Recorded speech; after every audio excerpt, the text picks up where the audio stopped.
Hello students, so today we will be discussing accelerated motion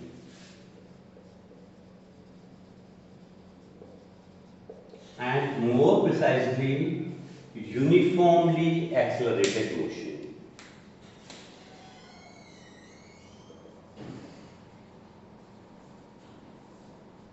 We are discussing uniformly accelerated motion. Non uniformly accelerated motion को किसी और video में discuss करेंगे.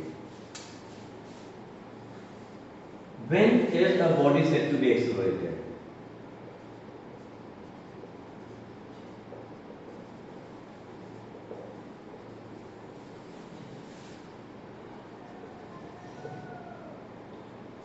So when its velocity changes.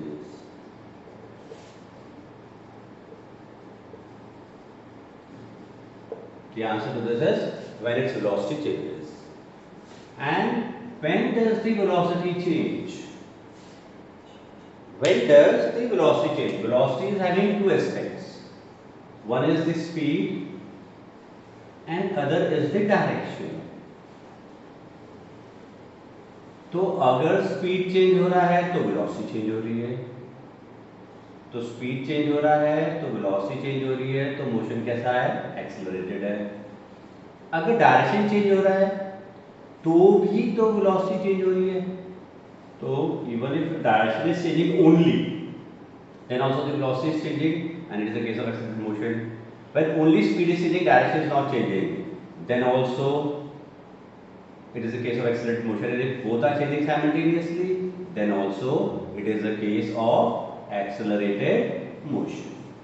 Speed change हो जाए, direction change हो जाए, या दोनों ही चेंज हो जाए, तो it is the case of accelerated motion. Definition क्या है एक्सेलरेशन की? डेफिनेशन, तो acceleration is the rate of change of velocity.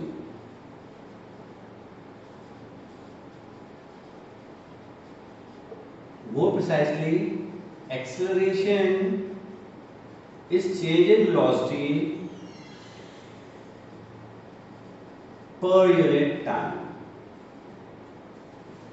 इसी के ऊपर हमारे को फोकस करना है आज बहुत ज्यादा. देखो, जैसे मैंने आपको बताया कि एक एक्टिविटी आपको हमेशा कंसिडरेशन में लेनी होती है जिसपे आप वर्कआउट करोगे एक्सेलरेशन को, ठीक है ना. उस एक्सेलरेशन का एक इनिशियल पॉइंट होता है, उस एक्टिविटी का एक इनिशियल पॉइंट होता है और एक फाइनल पॉइंट होता है. तो activity initial to final point के लिए होनी चाहिए. तो you should be very clear about the activity जिसपे आप वर्किंग कर रहे हैं. इनिशियल पॉइंट की जो वेलोसिटी होती है उसको हम यू से डिनोट करते हैं. You is the initial velocity.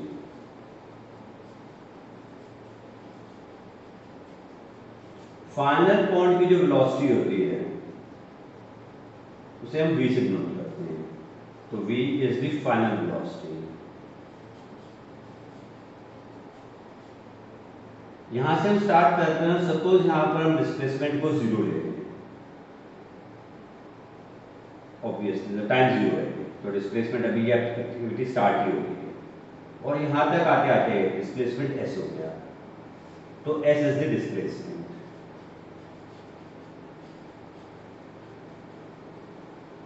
इस दौरान में कुछ एक्सेलरेशन था, तो ए इज द एक्सेलरेशन.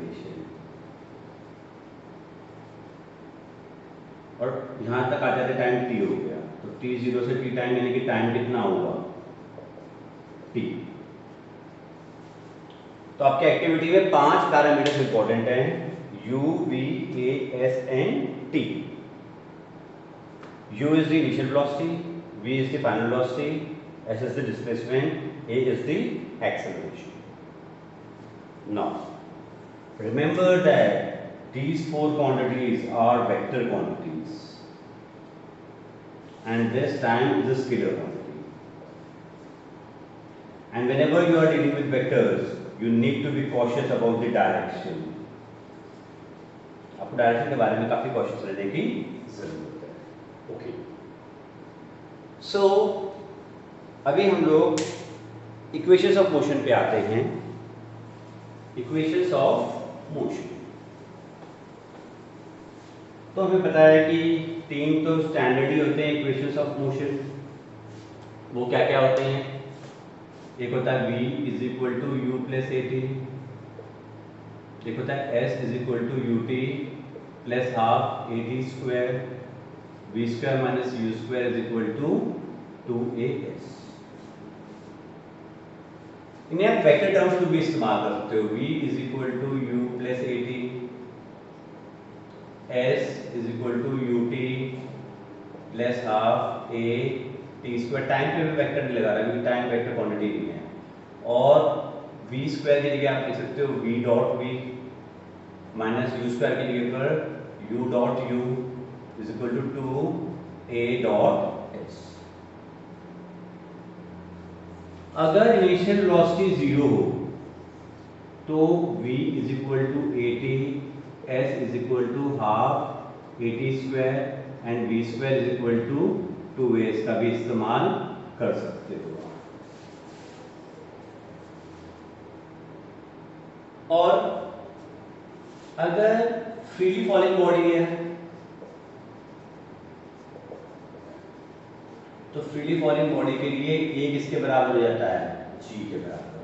तो आप लिख सकते हो v is equal to you plus g t, S is equal to U T plus half g t square और v square minus you square is equal to twice g S.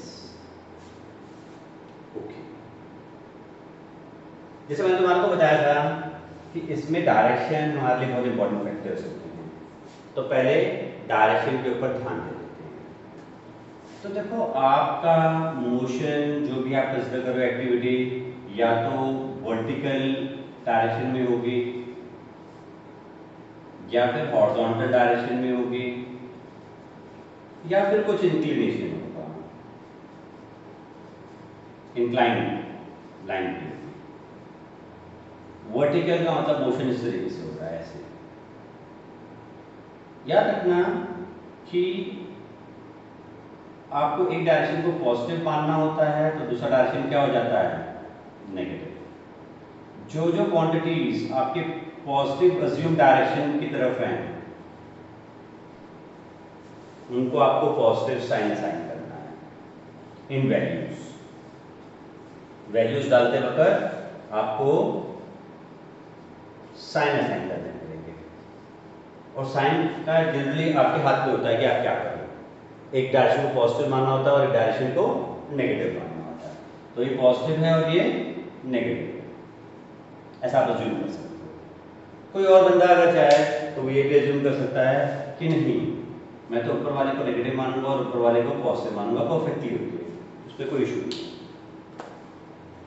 दोनों से answers आपके correct आएंगे और जो sign आएगा वो आपके साइन कन्वेंशन के हिसाब से आएगा। अननोन वैल्यूज जो आप फाइंड करते हो वो ऑटोमेटिकली उसका साइन आपके एजम्पशंस के हिसाब से करेक्ट आएगा। जो वैल्यूज नोन है, नोन वैल्यूज को तो आपको साइन के साथ ही डालना है और अननोन वैल्यूज की जो साइन आएगी वो ऑटोमेटिकली आपके साइन कन्वेंशन के हिसाब से सही आएगी।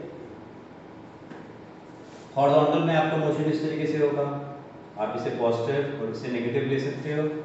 और अगर कोई और बंदा चाहे तो वो इसे पॉजिटिव और इसे नेगेटिव भी ले सकता है। ये भी परफेक्टली ओके है और ये भी परफेक्टली ओके है। इनफैक्ट जो ज़्यादा स्मार्ट स्टूडेंट होता है वो पहले से ही गेस वर्क कर लेता है कि ज़्यादा vector quantities you V A S किस डायरेक्शन में है। तो जहाँ पर ये जो ज़्यादा क्वांटिटीज जिस डायरेक्शन में होगी उसको पॉजिटिव मान लेगा। तो उससे क्या है कि उसको प्रॉब्लम सॉल्विंग में पॉजिटिव को ज़्यादा इस्तेमाल करना पड़ेगा तो ज़्यादा कंफर्टेबल हो जाएगा। तो आपको भी ये बात करनी चाहिए कि जहाँ पर ज़्यादा वेक्टर क्वांटिटीज हो उस डायरेक्शन को क्या मान लो? पॉजिटिव। और अगर इंक्लाइंड है तो ऐसे ऊपर को पॉजिटिव मान लो, नीचे को नेगेटिव, या फिर आप ऐसा भी कर सकते हो कि आप नीचे को पॉजिटिव मानो, ऊपर को नेगेटिव। ये इन चारों के लिए आपको इन बातों का ध्यान रखना है। टाइम के लिए कोई साइन असाइन नहीं होता because it is a scalar quantity. Okay, तो एक तो साइन कन्वेंशंस आपको इस्तेमाल करने हैं, एक आपसे वेक्टर क्वांटिटीज में भी चाहे तो इस्तेमाल कर सकते हो। ये इक्वेशंस ऑफ मोशन है ही आपके। एक और मैं चीज बता करके हम कुछ प्रॉब्लम्स को सॉल्व करेंगे। आज हमारा टारगेट ही क्या है कि इक्वेशंस ऑफ मोशन के ऊपर प्रॉब्लम सॉल्व करेंगे। ओके, देखो तो इक्वेशंस ऑफ मोशन कौन कौन सी होगी? एक तो होगी v is equal to you plus A T, एक होगी s is equal to U T plus half A T square, एक हो गया v square minus you square is equal to 2as। याद रखना कि this is valid for constant acceleration. Acceleration क्या होना चाहिए? कांस्टेंट होना चाहिए। अगर एक्सेलरेशन 2t है तो यानी कि acceleration is depending on time, यानी कि समय के चेंज होने के साथ में एक्सेलरेशन चेंज होगा। वेरिएबल एक्सेलरेशन का केस है तो तब के लिए आप ये वाले फॉर्मूले इस्तेमाल नहीं करोगे। जैसे a is equal to 2/s आ गया तो इसमें भी एक्सेलरेशन डिस्प्लेसमेंट के ऊपर डिपेंड करता है। ये वो केसेस हैं जिसमें एक्सेलरेशन इज वेरिएबल, और एक्सेलरेशन अगर वेरिएबल है तो you can not use this equation. ऐसे नहीं कि ये वैल्यू उठा करके यहाँ डाल करके सॉल्व कर दो, ये कॉमन मिस्टेक होती है जो स्टूडेंट कर जाता है, but you should be cautious about this thing. और एक और भी इक्वेशन ऑफ मोशन होती है S N N is equal to you plus A by two 2n minus. इस इक्वेशन में और इस इक्वेशन में इस s और इस s में क्या फर्क है उसे देखते हैं। और उसे समझने के लिए हम एक एग्जांपल लेते हैं। मान लो टैप है, यहां से एक ड्रॉप वाटर का ड्रॉप होगा, तो ये अलग अलग पोजीशंस हैं उस ड्रॉप की, अलग अलग इंस्टेंस ऑफ टाइम।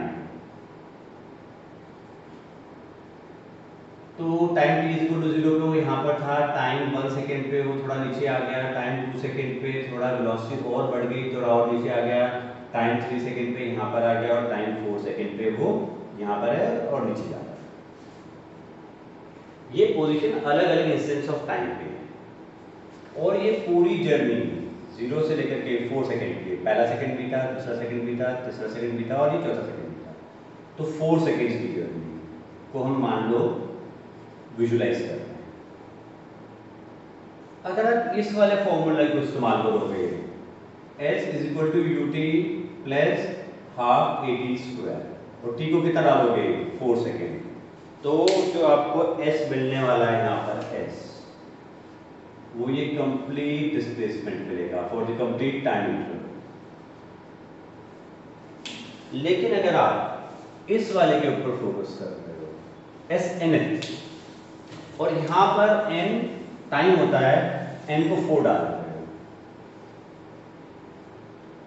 तो ये है displacement in the nth second.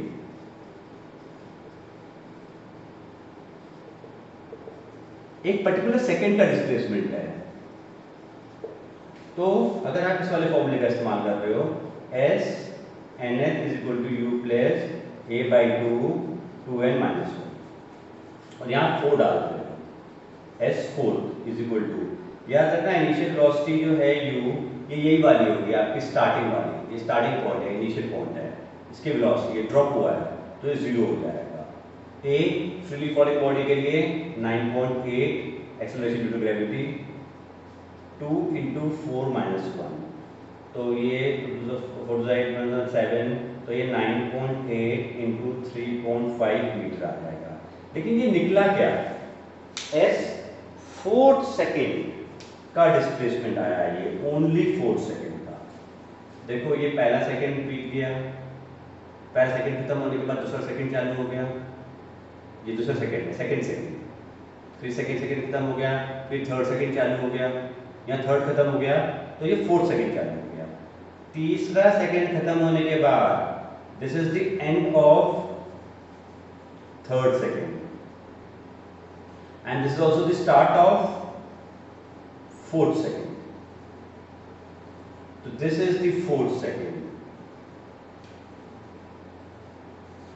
और आपका जो डिस्प्लेसमेंट है S4 जो ये निकला है वो यही निकला है, 4 सेकेंड का डिस्प्लेसमेंट निकला है। तो that is the difference between this formula and this formula. Okay, with all these things in our mind, now let us solve some problems.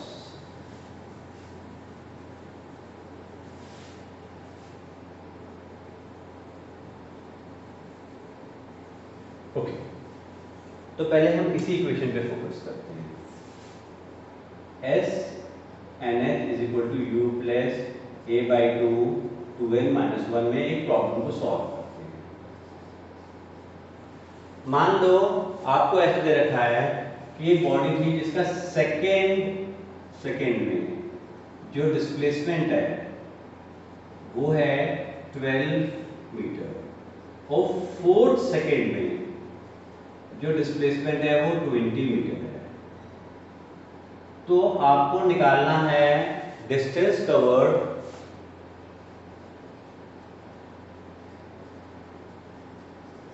in 4 seconds after the 5th second is 4। तो ये थोड़ा सा typical question. आप एक बार problem को समझ गए, visualise कर लिया, फील कर लिया, तो समझो 75% प्रॉब्लम खत्म है। लेकिन बिना समझे ही आप फटाफट से फॉर्मूलेज लगाने की कोशिश करोगे तो it will lead you nowhere और आपने कुछ पाया भी नहीं। तो पहले समझते हैं सवाल को। एक तो सेकेंड की बात कर रहा है और एक 4 सेकेंड की बात कर रहा है।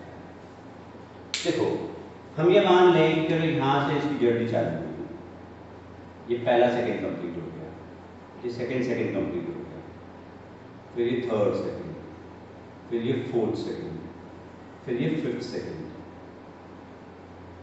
और फिर यहाँ। तो ये t इज इक्वल टू 0 है, ये t इज इक्वल टू 1 है, ये t इज इक्वल टू 2 है, t is equal to 3, t is equal to 4, t is equal to 5 और मान लो t is equal to 9। Okay, अब हम वैल्यूज देखते हैं क्या क्या है हमारे पास। सेकेंड में 12 मीटर, पहला सेकेंड खत्म हो गया तो दूसरा सेकेंड चालू हो गया, यानी कि ये दिस इज द सेकेंड इसमें कितना ट्रैवल किया इसने 12 मीटर। ये S2 है, 2th। फिर 4 सेकेंड, जहाँ 3 सेकेंड खत्म हो गया वहाँ 4 सेकेंड चालू हो गया। दिस पहला सेकेंड, दूसरा सेकेंड, तीसरा सेकेंड खत्म, 4 सेकेंड चालू। 4 सेकेंड में 20 मीटर इस S4th एंड ये इनिशियल वेलोसिटी है u। इस पॉइंट पे जो वेलोसिटी होगी that will be the initial velocity. मान लो एक्सेलरेशन कितना है a। ओके, तो अब क्योंकि एक पर्टिकुलर सेकेंड की बात चल रही है तो ऑब्वियसली हमारा ये वाला फॉर्मूला इस्तेमाल करेंगे। तो पहले मैं ये वाला फॉर्मूला सेकेंड के लिए इस्तेमाल करता हूँ। तो S2th is equal to u plus a by 2 into 2 minus 1 N यहाँ पर 2 है। ओके, तो for n is equal to 2, तो दिस इम्प्लाइज दैट वैल्यूज डाल देते हैं। S2 की कितनी है 12, तो 12 is equal to u plus 2 to the 4 minus 1 3a by 2, ये इक्वेशन फर्स्ट को मान लेते हैं। फिर for n is equal to 4, तो S4th is equal to u plus a by 2 into 4 minus 1, this S4th is 20, so 20 is equal to u plus 4 to the minus 1 7a by 2। Equation second मान उसे solve कर लेते हैं, subtract कर लेते हैं। तो 20 minus 12 is 8, u से u कैंसिल हो जाएगा, 7a by 2 वैसे 3a by 2 चला गया तो 4a by 2, you need 2b, so this will give you a to be 4 meter per second। और फिर इसकी वैल्यू किसी एक में डाल दोगे, 4 यहाँ पर डाल दी मान लो आपने A4, तो ये 6 आ गया, तो u is 6 metre per second. Okay, अब आपसे वो क्या पूछता है, डिस्टेंस कवर्ड पूछ रहा है इन 4 seconds after the 5th second, यहाँ पर 5th सेकेंड खत्म हो गया, इसके बाद अगले 4 सेकेंड, तो 6 7 8 9, 1 2 3 4, इस पूरे का आपसे पूछा जा रहा है कि डिस्प्लेसमेंट क्या होगा। ओके, तो देखो अब हम इसको निकालने के लिए क्या करेंगे, हम पूरा का पूरा यहाँ से लेके यहाँ तक का 9 सेकेंड का डिस्प्लेसमेंट निकाल लेंगे, तो ये वाला फॉर्मूला लगाएंगे, और फिर 5 सेकेंड का भी डिस्प्लेसमेंट निकाल देंगे, तो ये वाला फॉर्मूला फिर से अप्लाई करना पड़ेगा 5 सेकेंड्स के। और फिर जब हम इस पूरे में से ये डिस्प्लेसमेंट है टोटल 9 सेकेंड्स का, ये वाला डिस्प्लेसमेंट होगा 5 सेकेंड्स का, तो जब इन दोनों को सब्ट्रैक्ट करेंगे तो this is the required displacement जो कि हमारा आ जाएगा। तो what I am trying to say is that कि अब हमारे को जो रिक्वायर्ड डिस्टेंस निकालना है वो डिस्टेंस क्या होगा, it will be S9 minus S5, और ये वाला फॉर्मूला इस्तेमाल करेंगे टोटल टाइम के लिए निकालना है। तो क्या होगा U, तो U आपको पता है 6 इंटू T इज 9, फिर plus half A is 4 into T square, 9 9 जा 81, this was the first row, minus फिर हम S5 करेंगे, तो 5 के लिए अगेन दिस, तो U again is 6 into 5 plus half into 4 into 5 into 5, और ये वर्कआउट करके will get the final answer. So this was a very typical numerical based on this particular equation जो हम लोगों ने वर्कआउट किया। तो हमारे को पहले तो सवाल को बड़े ध्यान से समझना चाहिए, सारे पैरामीटर्स को बहुत बारीकी से जान लो, और अगर कॉम्प्रिहेंस नहीं हो पा रहा, माइंड में फिगर नहीं बन रही है, तो एक फिगर बना लो, इट ऑलवेज हेल्प्स। और फिर जो जो फॉर्मूले इस्तेमाल करने हैं अब उसके बारे में तब सोचना बनता है आपको, जब आपको पूरा सिचुएशन क्लियर हो जाए। ओके, अब हम एक दो प्रॉब्लम्स और डिस्कस करते हैं एक्सेलरेटेड मोशन की।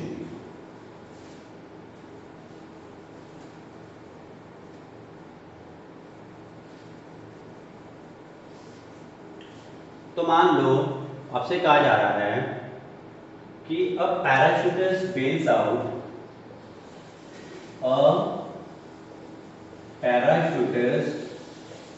bails out from an aeroplane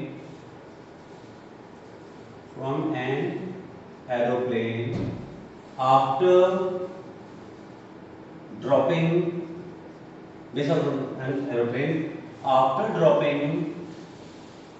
by 40 metre, जब वो 40 मीटर ड्रॉप कर जाता है, after dropping 40 metre he opens the parachute. अब पैराशूट ओपन करने पर क्या होगा कि काफी एयर रेजिस्टेंस होगा, तो उसकी स्पीड बढ़ने की जगह पर उल्टा कम हो जाएगी, ओवरऑल डीएक्सेलरेशन होगा, and डिसलरेट्स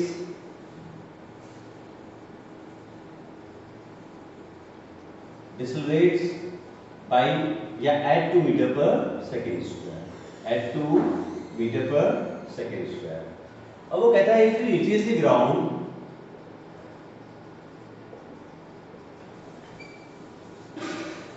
eight 2 metre per second, find the time he was in air.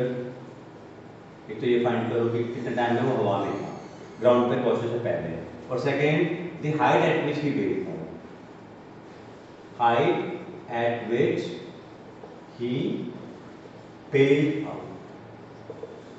तो देखो इसको हम वर्कआउट करते हैं, तो यहाँ से वो ड्रॉप हुआ, एरोप्लेन से बेल आउट हुआ, बेल आउट होने के बाद 40 मीटर का डिस्प्लेसमेंट उसका हुआ, तो ये A to B एक्टिविटी ले लेते हैं, और उसके बाद ये ग्राउंड में मिला अचीव, और यहाँ तक आते आते इसकी वेलोसिटी कितनी है, इस जगह पर इसकी वेलोसिटी जस्ट ट्राई करने से पहले 2 metre per second. That is the information that you have. Parachute bails out from an aeroplane after dropping by 40 meter.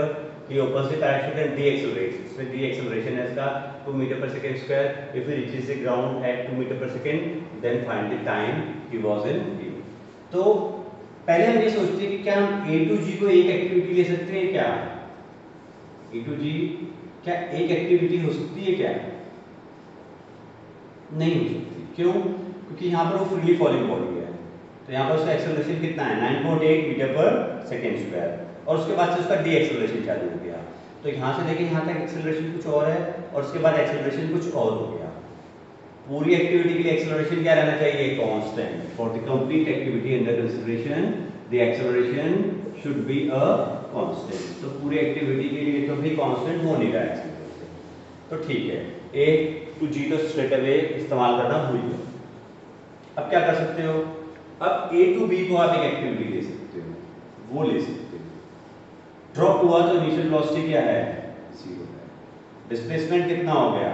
तो मैं नीचे वाले डायरेक्शन को पॉजिटिव दे रहा हूं, इस एक्टिविटी के लिए नीचे वाले डायरेक्शन को पॉजिटिव दे रहा हूं। तो डिस्प्लेसमेंट कितना हो गया? 40 metre. Acceleration due to gravity है नीचे की तरफ plus 9.8 metre per second square. और टाइम निकालना है हमारे को, क्योंकि टोटल टाइम निकालना है जो दिया था, तो ये टाइम निकल आएगा तो फिर हमारे को पता हो जाएगा। और फाइनल वेलोसिटी भी निकाल लेते हैं। तो सबसे पहले we use s is equal to ut plus r t square.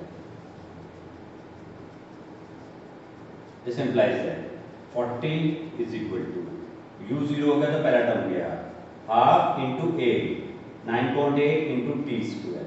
तो इससे आपका टाइम कितना आ जाएगा 80/9.8 का स्क्वायर। चलो जो भी आएगा that can be worked out. Okay इतने सेकंड। और final velocity v is equal to u plus a। तो u कितना है 0, a कितना है 9.8 और टाइम आ गया कितना 80/9.8। तो this will give you the final velocity also. अब B to G को मैं एक एक्टिविटी कंसीडर कर सकता हूँ। B to G इसकी इनिशियल वेलोसिटी कितनी हो जाएगी? जो ये वाला है, जो इस एक्टिविटी की फाइनल वेलोसिटी है वो अगली एक्टिविटी की इनिशियल वेलोसिटी हो जाएगी। तो कितनी हो जाएगी 9.8 under root of 80/9.8 will be the initial velocity. Acceleration again मैं नीचे वाले डायरेक्शन को पॉजिटिव मान रहा हूँ, तो वो डी एक्सेलरेशन हो रहा है, तो it is -2 metre per second square. Final velocity कितनी है? तो नीचे वाले डायरेक्शन को पॉजिटिव दे रहा हूं तो 2 metre per second. And what about the displacement and time? तो जब भी हमारे को इनमें से कोई भी 3 पैरामीटर्स पता होते हैं, 5 पैरामीटर्स हैं क्या? U, V, S, A and T। अगर 3 पैरामीटर्स नोन है तो रिमेनिंग 2 आप बड़े आराम से फाइंड कर सकते हो। तो आपके पास 3 पैरामीटर्स आते हैं 1, 2 और 3, तो बाकी 2 आप फाइंड कर लोगे तो आपका S आ जाएगा। इस S में अगर आप ये 40 ऐड कर लोगे तो this will give you the height at which he belt out, और टाइम जो हवा में था तो उसका टाइम आप निकाल लोगे, तो ये वाला टाइम और ये वाला टाइम ऐड कर लोगे तो टाइम इन हियर आ जाएगा। तो अभी हम लोग कैलकुलेशंस के ऊपर बेसिकली फोकस नहीं कर रहे, कंसेप्ट के ऊपर फोकस कर रहे हैं, सिचुएशन को समझने के लिए फोकस कर रहे हैं कि हम कैसे हैंडल कर सकते हैं। अगले वीडियो में मैं कुछ और भी इस तरीके की टिपिकल प्रॉब्लम्स सॉल्व करना बताऊंगा एक्सेलरेटेड मोशन पे। Thank you.